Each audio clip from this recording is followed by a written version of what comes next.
সম্প্রতি আমরা পসাম এনজিওর পক্ষ থেকে আমরা একটা কমপ্লেন পাই।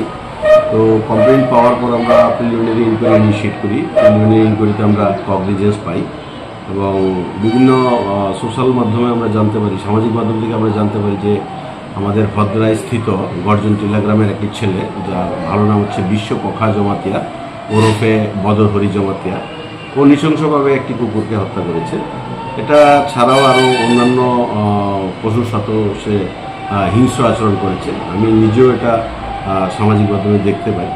তো পরবর্তী সময়ে আমরা একটি স্পেসিফিক কেস তার বিরুদ্ধে আমরা রুজু করি। কেস রুজু করার পর আমরা আমাদের তদন্তে চলাকালীন সময় আমরা তাকে গ্রেপ্তার করতে সক্ষম হই এবং আগামীকালকে আমরা তারা খোয়াই জেলা ইয়েতে আদালতে আমরা তাকে সোপর্দ করব। বর্তমানে আমাদের ইনভেস্টিগেশন চলছে। যদি এর মধ্যে আমরা আরও অন্য কোনো লোকের ইয়ে পাই, ইনভলভেন্সি পাই, তাহলে আমরা তাদেরকেও আমরা ভবিষ্যতে গ্রেপ্তার